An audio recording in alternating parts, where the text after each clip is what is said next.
Kata-kata dia lama kenal. Ni pelik. Kata-kata pelik. Saya kata, yang saya cakap tadi, dulu setahu kita lelaki cari perempuan. Sekarang dia terbalik. Dunia sekarang dia terbalik. Yang berlaku di Kelantan, yang saya tata kami ni, perempuan cari lelaki majoriti tu. Macam tu. Budak-budak perempuan yang bawah umur. Itu yang pelik tu.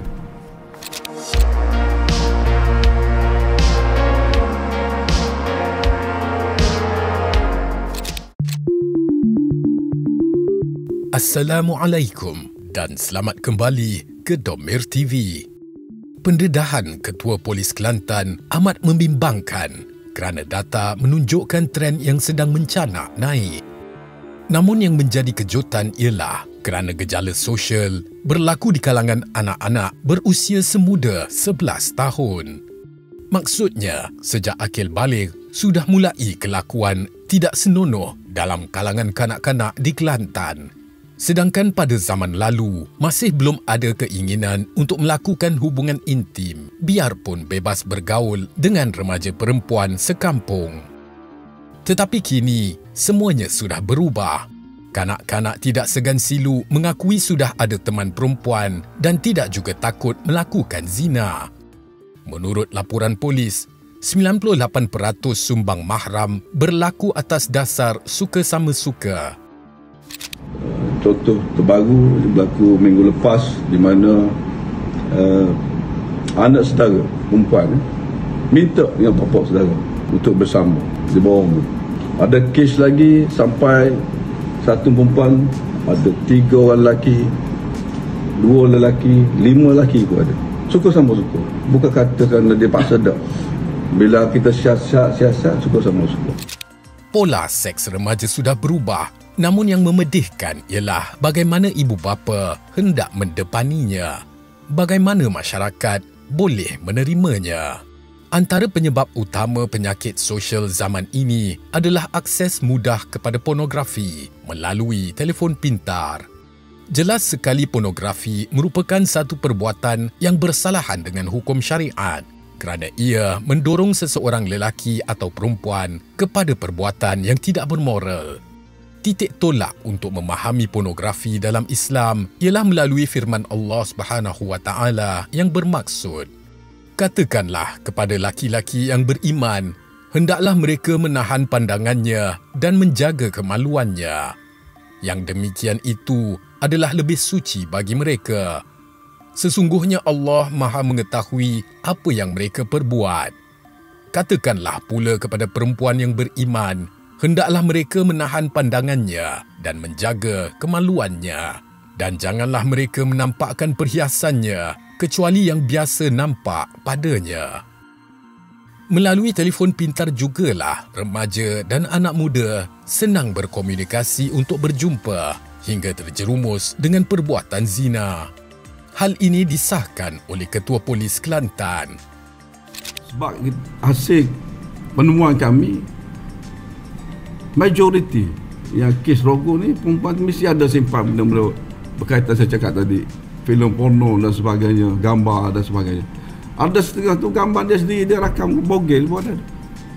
Perempuan ni dia rakam bogel, dia send kat teman lelaki yang tak kenal. Kadang-kadang bukan kata dah kenal lama, baru kenal dalam Omi lah, baru kenal dalam Cicet lah, baru kenal dalam FB lah, dah pergi tidur. Kata-kata dia lama kenal. Ni pelik. Kata-kata pelik.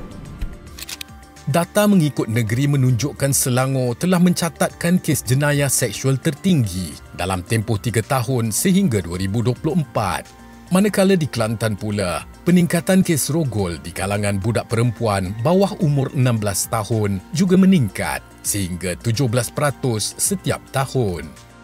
Justru ia menunjukkan bahawa masalah pornografi dan zina ini merupakan sebuah masalah besar yang melanda seluruh negara. Politik Islam tidak hanya bergantung dengan istilah-istilah yang berbunyi Arab Islamik sahaja. Ia bukan sekadar retorik dan laungan tanpa tujuan, tetapi di sebaliknya tidak membangunkan masyarakat Islam yang masih lemah dari sudut penerapan nilai-nilai sebagai seorang Muslim. Dalam kesibukan membuka dan memperkenalkan istilah, tidak muncul sebarang bentuk program yang membawa kepada pemahaman dan penghayatan istilah itu. Ia hanya sekadar ucapan yang seronok didengar, tetapi tidak sampai ke lubuk hati khalayak awam. Apa yang ulama politik buat?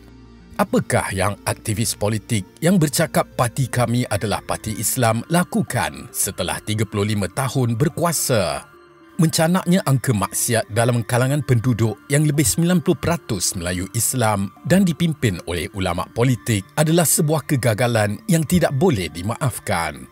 Seharusnya, kegagalan itu menjadi petunjuk bahawa ulama politik tidak mampu merangka dasar pembangunan insan sebagaimana Islam hadir sebagai asas pembinaan peribadi dan sosial yang kita kenali sebagai masyarakat Islam. Sepatutnya, para ulama politik kembali membaca, berbahas dan menterjemah makna masyarakat Islam dalam konteks masa kini, bukan dengan menyalahkan warisan kolonial dan rempuhan neo-imperialisme. Ulama yang menyalahkan masa lalu tanpa berbuat sesuatu untuk menambah baik masa kini sebenarnya telah gagal dan akan dipertanggungjawab dosa sosialnya. Ada kes lagi berlaku minggu lepas juga. Mak ada di rumah, tahu anak dia perempuan bawa lelaki masuk dalam bilik, dia biar je. Ni nak cerita.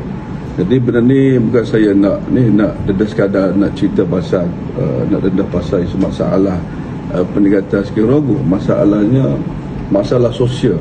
Kita tengok yang terjadi ni di Kelantan seawal umur 10 tahun perempuan, seawal umur 10 tahun.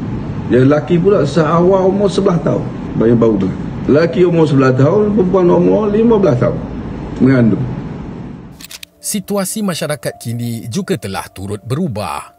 Kalau dulunya si ibu adalah suri rumah, sekarang sudah semakin kurang kawalan. Sebabnya ibu juga sibuk bekerja atau berniaga akibat kos sara hidup dan tuntutan kehidupan moden semakin bertambah. Anak-anak dalam masa-masa lepas sekolah dibiarkan memenuhi masa lapangnya dengan telefon. Tidak ada usaha untuk membantu mereka dengan aktiviti komunikasi dan komuniti yang menjurus kepada gaya hidup Islam. Malangnya, komuniti tidak ambil kisah kerana yang diperjuangkannya ialah bagaimana untuk menyuburkan sokongan dan mempertahankan retorik politik Islam. Tujuan akhir dari semua ajaran Islam sesungguhnya adalah menjadikan manusia itu berakhlak karimah atau berbudi luhur sebagaimana dalam hadis Rasulullah sallallahu alaihi wasallam yang bermaksud, "Aku diutus semata-mata untuk menyempurnakan akhlak mulia."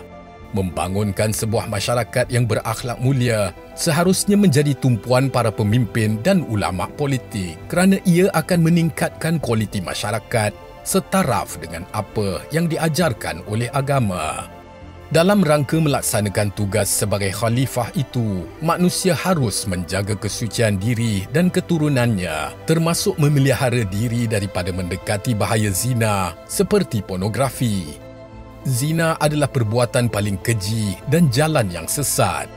Walaupun gejala-gejala sosial yang membimbangkan ini meningkat, namun umat Islam harus bangkit melawannya bersama.